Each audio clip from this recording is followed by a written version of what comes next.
బట్టల మరకలు పూర్తిగా వదిలించే plant based detergent liquid Elim detergent liquid.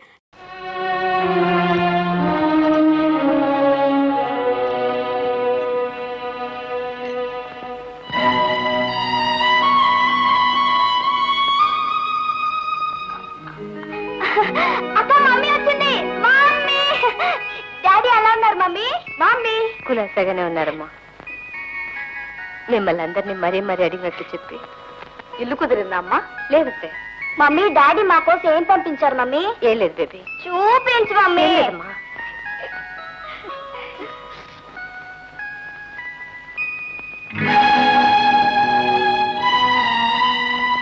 ఇదేంటమ్మా అబ్బాయి కళ్ళజోడు చెప్పులు తెచ్చావు? అది డాక్టర్లు ఆయన కళ్ళజోడు ఎక్కర్లేదన్నారు అత్తయ్య. చూపు మెరుగైందట. మరి పాత చెప్పులు తీసుకొచ్చదే మమ్మీ? 10 మందిలోకి వెళ్ళేవాడు పాత అయిపోయిన తీసేసి ఉంటాడు. గట్టిగా రాళ్లలా ఉన్నాయి. నేను ఎక్కడికన్నా వెళ్ళేప్పుడు వేసుకుంటాను.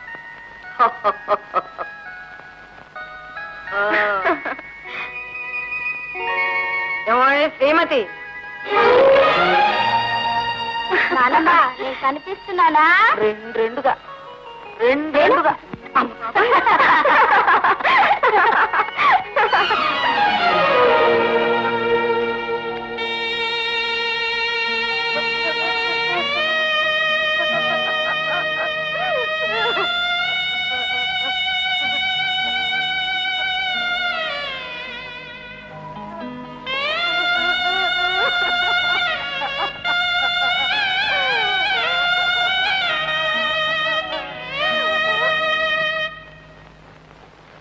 అమ్మా సునీత, నువ్వు గరాటేగా పెడుతున్నావు.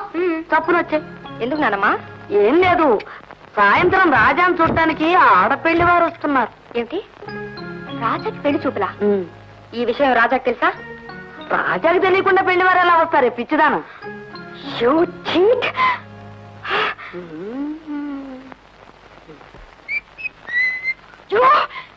కాదని మరో పిల్లని పెళ్లి చేసుకుంటావా? అవును చేసుకుంటాను. నా పెళ్లి నా ఇష్టం. అయినా నేను నిన్నింటి పెళ్లి చేసుకోవాలి ఎందుకా?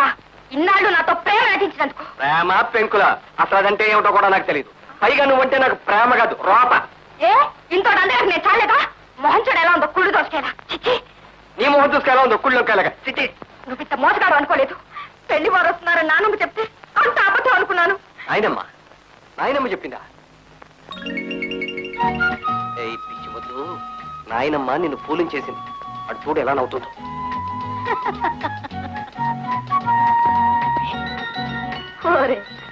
మీకు నాటకాలే కాకుండా చిట్కాలు కూడా తెలుసురా. చిన్న దండంతో పెళ్ళైపోయింది అనిపించుకుందాం అనుకున్నారా? అబ్బాయిని రాని అక్షంతలు వేయిస్తాను. ఇదిగో అంతవరకు ఇలాంటి చాటు మాటు వేషాలు వేశారో మురిగట్టి కొడితే పగిలిపోతుంది. ఇవాళ నేను విడుదల చేస్తున్నావు. ఇక నుంచి అయినా బుద్ధిగా బ్రతుకు. నా ప్రయత్నం అదే అన్నా, కానీ బుద్ధి అప్పుడప్పుడు గట్టి తింటాను. ఏంటో అంత పైవాళ్ళు లేల.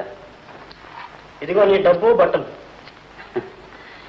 మిమ్మల్ని అందరినీ వదిలి వెళ్ళాలంటే చాలా బాధగా ఉందన్నా, కానీ తప్పదు. వస్తా. మమ్మీ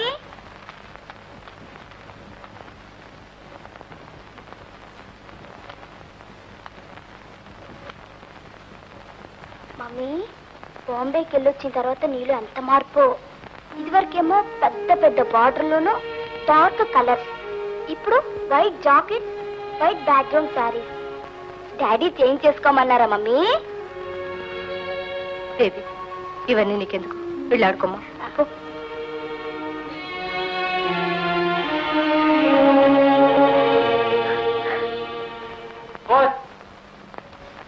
నానమ్మ లెటర్ వచ్చింది.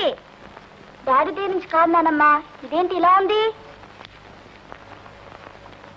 అయ్యయ్యో, సీతమ్మ కొడుకు పోయాడంటమ్మా. పట్టుమని 40 ఏళ్లు లేవు వాడికి. కళ్ళ ముందే చెట్టంత కొడుకు రాలిపోతే పాపం ఆ ముసలిది ఎంత అల్లాడిపోతుందో ఏమిటో. చిచి, పగవాడు కూడా వద్దమ్మా ఇంత దారులు. అదేందమ్మా ఉత్తరం చించేస్తావు? సావుత్రాలు చదువుగానే చించేయాలమ్మా. డాడీ దగ్గర నుంచి ఇవాళ కూడా ఉత్తరం రాలేదు నానమ్మా. అవును, రాజాకి సునీతకి పెళ్లి జరిపించాలనుకుంటున్నావన్న శుభవార్త రాస్తే అబ్బాయి దగ్గర నుంచి సమాధానం రాలేదేం లక్ష్మి? ఆయన ఆఫీస్ పని ఒత్తిడిలో ఉండుంటారు. రేపో మాపో తప్పకుండా ఉత్తరం వస్తుంది అక్కయ్య.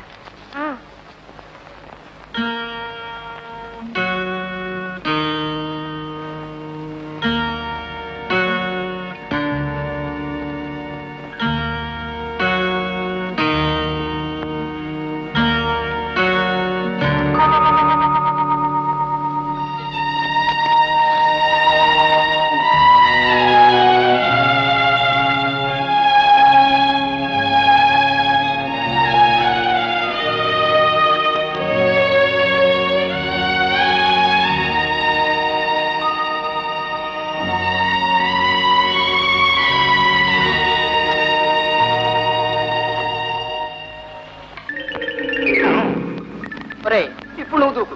అలాగే కలపక.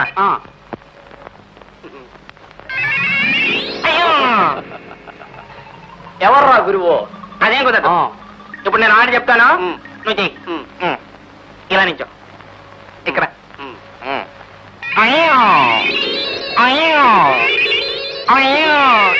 అబ్బా, ఇప్పుడు నువ్వు దొర్రా.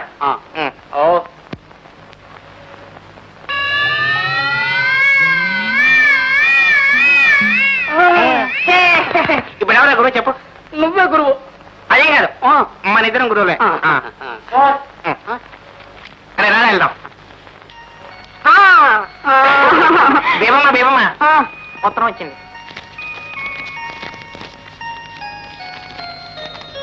పూజ్యురాలైన అమ్మకు.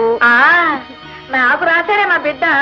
మా నాయని నా ఆయుష్ కూడా పొసుకుని బతుకు నాయన. ఏం రాశాడు? మీ ఉత్తరం అందినది. రాజాకి సునీతకి పెళ్లి ఖాయం చేశామన్న మాట వినగానే మీ ముందుకొచ్చి వాలాలనిపించింది. లక్ష్మి చిరకాలంగా నేను ఎదురు చూస్తున్న శుభవార్త ఇది. ప్రస్తుతం పనుల ఒత్తిడి వల్ల నేను రాలేకపోతున్నాను. పెళ్లికి సాధ్యమైనంత త్వరలో ముహూర్తం పెట్టించి నాకు వ్రాయండి. పిల్లలకి నా ముద్దులు. ఇట్లు కృష్ణమూర్తి. అబ్బాయి రాసిన ఉత్తరం అంతా పిల్ల పెళ్లి గురించే రాశాడే. ఇక నీ పెళ్లి ఖాయమైపోయినట్టేనే మనవరాలా? ఆగక్కడ ఆగిపోతే. ఈ ఉత్తరం డాడీ రాసింది కాదు. ఏమిష్టం అనేది? డాడీ రెడ్డి నాకు బాగా గుర్తు. డాడీ రాత కాదు. ఓసి పిచ్చి మొఖమా, పనుల ఒత్తిడిలో ఉన్నానని రాశాడు కదా. ఆఫీస్ సూత్రాలతో పాటు ఇది కూడా చెప్పుంటాడు. ఏ శకటం రాసి పోస్ట్ లో వేసి ఉంటుంది. శకటం కాదు నానమ్మా, సెక్రటరీ.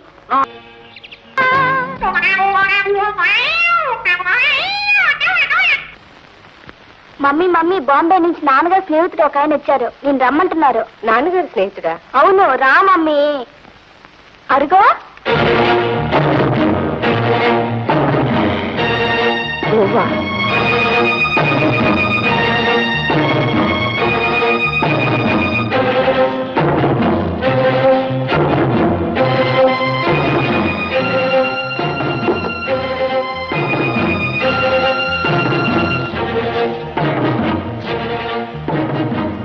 బేబీ, వెళ్ళి షాబత్ కలుపురామ్మా.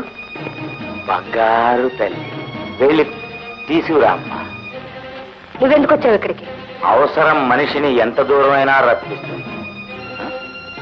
నీ ముఖాన బొట్టు 1000 క్యాండిల్ బల్బులా మెరిసిపోతోంది. స్టడీ తప్పుడు కాకుండా మరో పెళ్లి గాని చేసుకున్నావా? నోరు ముయ్యి. మూస్తానమ్మా, మూసుకుంటాను. పాపం మీ అత్తగారు ప్రాణాలన్నీ తన కొడుకు మీదే పెట్టుకుని బతుకుతోంది కదూ. మన బంగారు తల్లికి గుండె జబ్బుంది కదూ. నీ మొగుడు చచ్చిపోయిన సంగతి వాళ్ళకి ఒక్కసారి చెవులో ఊదేసి పర్మనెంట్ గా నా నోరు మూసుకుంటాను. దండం పెడతాను. దండం పెట్టించుకుపోవటానికి, గుప్పెడు అన్నం పెట్టించుకుపోవటానికి 50 రూపాయలు పెట్టి టికెట్ కొని ఇంత దూరం వస్తానా? ఏం కావాలి నీకు? నా నోరు మూతపట్టడానికి ఖరీదు కావాలి. చూడమ్మా, నా నోటికి సిచ్చి సంచిలో ఉంది. సిచ్చి మీద బరువు పడగానే నా నోరు మూసి ఉంటుంది. సంచి ఖాళీ అవగానే సిచ్చి పైకి లేచి నా నోరు తెరుచుకుంటుంది. అంచేత అచ్చమైన హౌస్ వైపులా ఓ 1000 రూపాయల కట్ట నా సంచిలో పడేశావంటే నా నోరు మూసుకుంటుంది. లేదు, నువ్వు మొగుడు చచ్చిపోయిన ముత్తైదు అని లౌడ్ స్పీకర్లా అరుస్తుంది. ఆడదాన్ని చేసి నన్ను ఇలా అల్లరి పెట్టడం నీకు న్యాయమా? న్యాయానికి, డబ్బుకి, కారానికి, తీపికి ఉన్నంత తేడా ఉందమ్మా. ఒకే పదార్థం కారంగా తీయగా ఉంటుందా? ఒకటి తీయగా ఉంటుంది, ఒకటి కారంగా ఉంటుంది. ఇది అంతే. ఎల్లి పట్రా, సిచ్చి నోరు తెరిపిస్తానని కాల్ చేస్తోంది. తీసుకొస్తాను.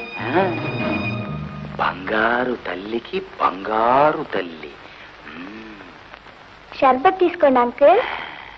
నాకు ఘాటు ఘాటువి తప్ప చల్లటివి తీసుకునే అలవాటు లేదమ్మా. అయినా నువ్వు నా బంగారు తల్లివి కదూ. తాగుతాను తాగుతాను. నీ గుండె ఎక్కడుందమ్మా? ఇదిగో ఈ కవర్ వారికి ఇచ్చేయండి. కాగితాలన్నీ సరిగ్గానే ఉన్నాయి కదూ. తక్కువైతే సుచ్చి. అన్ని సరిగ్గానే ఉన్నాయి. వస్తా వస్తా బంగారు తల్లి. మా డాడీని అడిగానని చెప్పండి అంకుల్. త్వరగా రమ్మని చెప్పండి అంకుల్. ఈ పూట ఫినిషింగ్ టచ్ చేద్దాం. ఇది తీసుకెళ్ళి మీ డాడీకి ఇవ్వనా? తీసుకెళ్ళండి. వస్తా.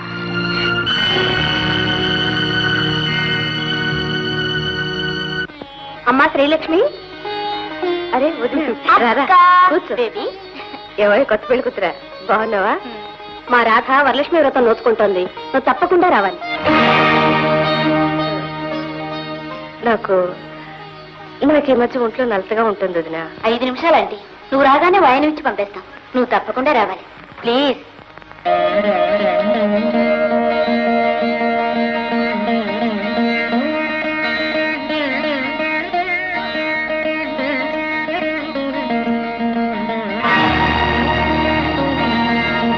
శ్రీలక్ష్మి గారు, ఒకసారి ఇలా వస్తారా?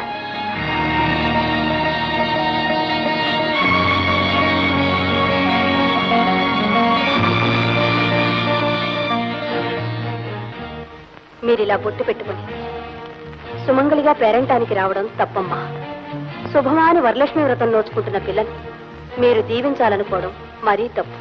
మీ భర్త పోయారన్న వార్త నలుగురు ముత్తైదులకు తెలిస్తే మిమ్మల్ని తప్పు పడతారు. మీ మంచి కోసమే చెప్తున్నాను, వెళ్ళిపోండి. ఆగు! ఏమమ్మా, మొగుడు తెచ్చిన దానివి తగుదునమ్మా అంటూ ఇంత బొట్టు పెట్టుకుని పేరెంటానికి వస్తావా? ఇక్కడ నా బిడ్డని ఏమని దీవించాలనొచ్చావు? నీలాగే ఏడుస్తూ 100 ఏళ్ళు బ్రతకమనా? నీ బిడ్డల్లో ఒక బిడ్డగా నీ ఇంట్లో తిరిగిందే నా కూతురు. దాని బ్రతుకు బండల పాలు చేయాలని ప్రయత్నిస్తావా? అమ్మా రాధా, రాధా, రాధా, నేను ఈ బొట్టు పెట్టుకోవటానికి కారణం ఎవరిని మోసం చేయాలని కాదమ్మా, నా బిడ్డను బ్రతికించుకోవడానికి. గుండె జబ్బున నా బేబీకి ఆయన పోయారనే వార్త తెలిస్తే ఎక్కడ బ్రతకదోనన్న భయంతో సగం చచ్చి ఈ సౌభాగ్యాన్ని నటిస్తున్నాను రాధా. నీ బిడ్డ క్షేమం కోసం ఎందరి బిడ్డల సౌభాగ్యాలను తుడిచేద్దామనుకుంటున్నావే? ఎందుకు మా అమ్మని తిడుతున్నారు? నేను రాధా, వద్దు రాధా, చెప్పొద్దు. అక్క చెప్పక్క, రాధా నీ కాళ్ళు పట్టుకుంటాను, చెప్పొద్దు. నీ నాన్న చచ్చిపోయినా నీ అమ్మ బొట్టు పెట్టుకునే తిరుగుతుంది గొప్ప అమ్మ.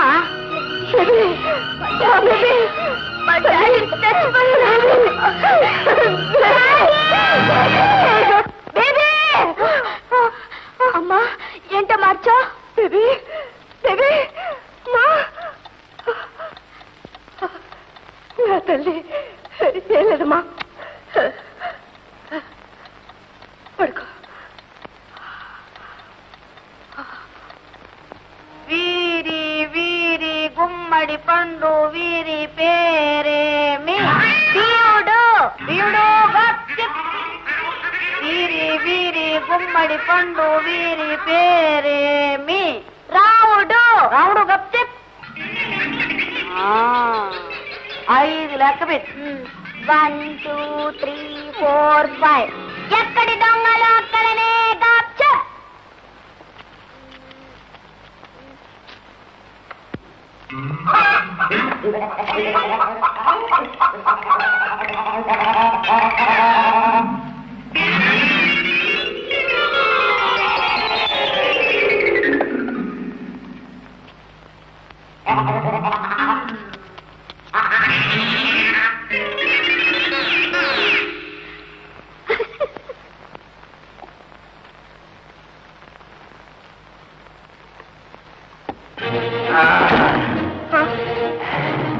బంగారు తల్లికి బంగారు తల్లి.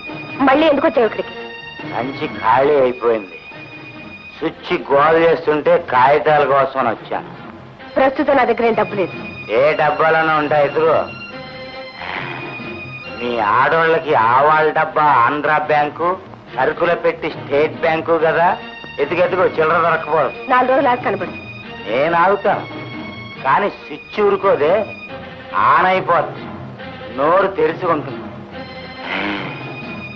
నువ్వు మొగుళ్ళేని ముత్తైదు అని, నీ మొగుడు ఎప్పుడో చచ్చిపోయినా ఈ సంగతి మీ అత్తగారికి తెలియకుండా ఉంచడం కోసమే నువ్వు పొట్టెట్టుకు తిరుగుతున్నావని మీ అత్తగారికి తెలిసిపోతే పాపం ఆ ముసలి ప్రాణం అరవకు, తప్పిస్తాను.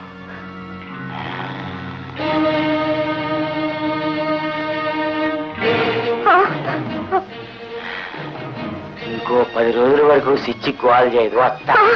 అయ్యో, ఆ నగలు నా బిడ్డలే. పట్టుకెళ్ళకు, నీ కాలు పట్టుకుంటాను. చెట్టంత మొగుడే పోయాక మొక్కంత బిడ్డల కోసం ఎడుతావేంటి? ఇక్కడ ఫినిషింగ్ టచ్ చేద్దాం. బంగారు తల్లికి బంగారు తల్లి. ఇది కూడా పట్టుకెళ్ళి మీ ఆయనకి ఇస్తా.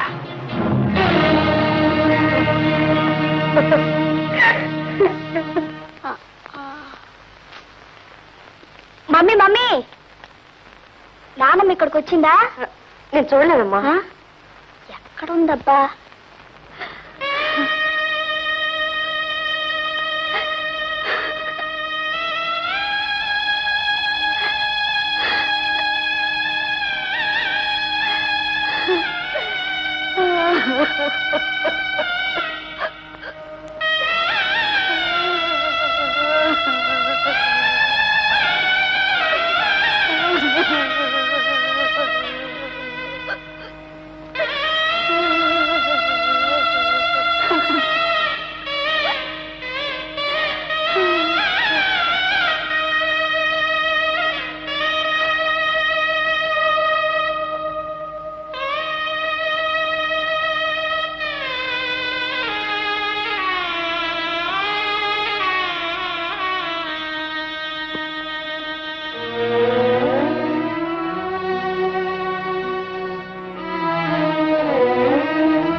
తండ్రి, దేవుడు అయిన నువ్వే నీ బిడ్డల్ని వదిలి ఉండలేక నీ ఒళ్ళోనే ఉంచుకున్నావే. నా బిడ్డను మాత్రం తీసుకెళ్లిపోయావా తండ్రి? ఇది నీకు న్యాయంగా ఉందా?